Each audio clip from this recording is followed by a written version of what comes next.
Well then, guys, Wolves have fallen to a 1-0 defeat this evening against Sheffield United. Really, really disappointing result, to be honest. Where do you start with a game like that? A real kick in between the legs when you play okay.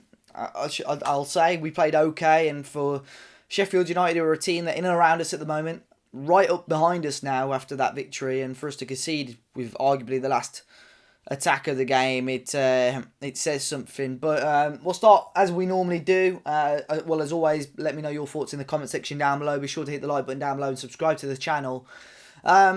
Wolves starting with, going back to the 3-4-3, we reintroduced Adama, Jota and Jimenez as the front three.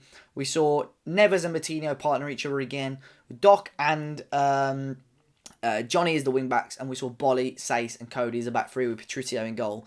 And going into the game, we knew it was going to be tough. We knew how Sheffield United played. They played in a similar sort of way. In the first half, it was a normal Wolves performance. We sort of sat back, absorbed a bit of pressure. We did have a few opportunities of our own, but one thing I really noticed that was different from the last game was that we started to move the ball a lot quicker.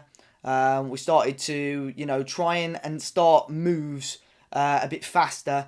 But we had a couple of good chances. It was Diogo Jota really being the forefront of those chances, if I'm being honest. The way he was picking up the ball again and driving forward. I think that's something that we missed against Arsenal. And then he did win a good free kick. Drew a booking from Sheffield United, and we saw Ruben Neves free kick. And I saw him step over that, and I thought, you know what? The last time I saw Ruben Neves step up this sort of range against Sheffield United, he scored a beautiful I think it was against Sheffield United. He did score a beautiful free kick. So, or it was a beautiful goal at least. I remember him scoring against Sheffield United. So, unfortunately, he hit the bar from that. We in my opinion, had the slightly better chances than Sheffield United throughout the game. But nonetheless, I think the game was very, very equal. And I think a draw would have been probably the fairest result after 90 minutes. But at the end of the day, obviously, Sheffield United got that chance at the end and scored. But going into half-time at 0-0, I think, that's what Nuno would have wanted. Sky Sports kept popping up the stats about,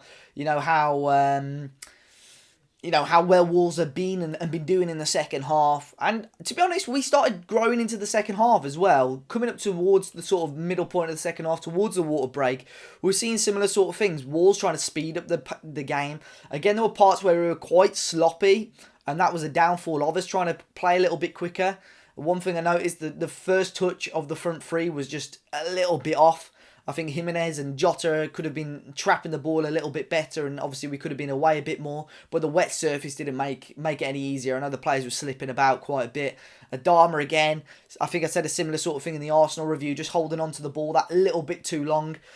And we looked okay. I think the way we were driving forward, we were still looking at creating opportunities, and I think the longer the game went on, I think it was screaming out for a change, an attacking change. Could we see Daniel Podence, who we've troubled the Premier League to try and get special, a special agreement so he can no longer self-isolate and can play in a Premier League match. They agreed to that. We've been allowed to name him in a squad today. And I thought, you know what? Let's bring him on. We've seen glimpses of him before the restart, but not much since the restart. And the fact that,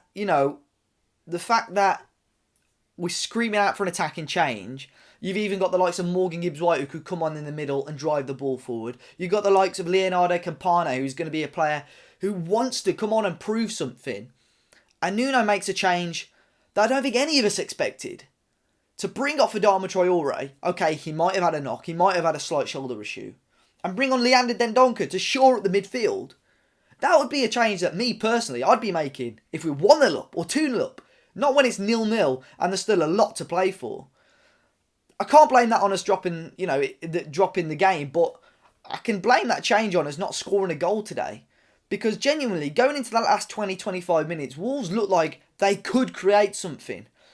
But the fact that we're bringing off one of the most informed players, maybe not the last couple of games, one of the most informed players in Europe this season, and bringing on Leander Dendoncker, who I think is a great player, but not the player to come on and solve the issue that Wolves have, which is scoring goals.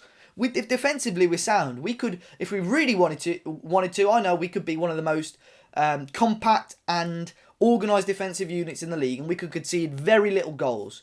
But we do have to obviously eventually score some goals. And the fact that we're not really scoring a massive amount of goals, and we're not bringing on an attacking sub. We made one substitution. We're allowed 5. We made one substitution that whole game. And I screamed from the top of my lungs after the Aston Villa game that we need to start trusting Nuno. But today, I'm contradicting myself. What is going through his head there? Champions League now, for me, I hate to say it, looks extremely unlikely, especially if Manchester United inevitably win tomorrow against Aston Villa. But the fact that, we played... I'm going to say okay. We did. Well, let me just say we didn't play any better than Sheffield United, and they didn't play any better than us. The game was very poor. But, to concede a late corner, I knew that was going to be the last attack of the game, and it's sort of John Egan, who's, to be fair, got a couple of goals for himself this season, heads it in.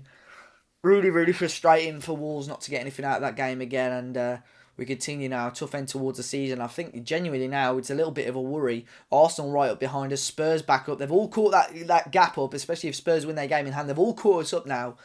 And it's going to be a very, very tense end to the season. We may have to rely on a superb August in the Europa League to see Wolverhampton Wanderers in European football again next season.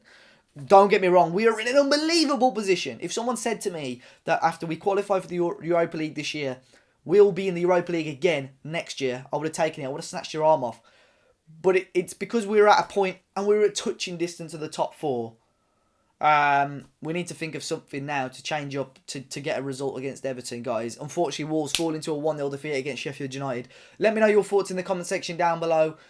Subscribe to the channel if you're new, guys. We will be back for the coverage for the Everton game. But yeah, disappointing game at Bramall Lane this evening. My name's been Dave. Enjoy the rest of your week, and I'll see you all very soon.